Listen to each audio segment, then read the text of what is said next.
Hello everyone, আসসালামু আলাইকুম সবাইকে। আশা করি সবাই খুব ভালো আছেন। আজকে আমি শেয়ার করব ঈদের দিন আমি কী করেছিলাম। আমি ঘুম থেকে উঠেছি সকাল 11টা বাজে। এরপর প্রথমে আমি চটপটি খেয়েছি। আম্মু আরও আইটেম করেছিল, কিন্তু প্রথমে আমি চটপটি খেয়েছিলাম। তারপর সুন্দর করে আমি রেডি হয়ে নিয়েছি। রেডি হয়ে আমি ছাদে ছবি তুলতে গিয়েছি, কারণ ছাদ ছাড়া আর ছবি তোলার আর কোনো অপশন ছিল না। তো ছাদে গিয়ে সুন্দর সুন্দর ছবি আর ভিডিও করেছি। এরপর এত গরম ছিল, আমি ঘেমে পুরো অবস্থা খারাপ। তারপর এসে আমি শাওয়ার নিয়ে নিয়েছি।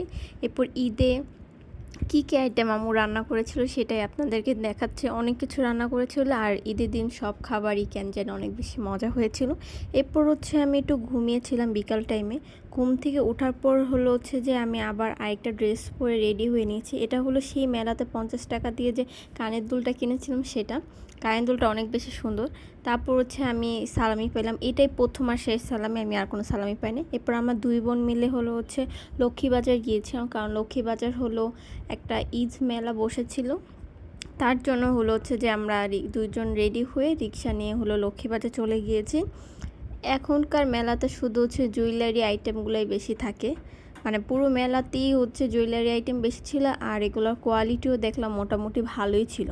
আর এবার মেলাগুলোতে দেখলাম অনেক সুন্দর আনকমন কিছু ক্লিপ উঠেছে চুলে, এবং দামটাও কম ছিল, 50 টাকা করে, আর খুব সুন্দর ছিল।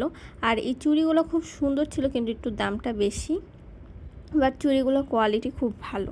এরপর লক্ষ্মীবাজার মেলায় ঘোরাঘুরি করে এখানে একটা কফি শপ থেকে আমি একটা কোল্ড কফি খেয়েছিলাম।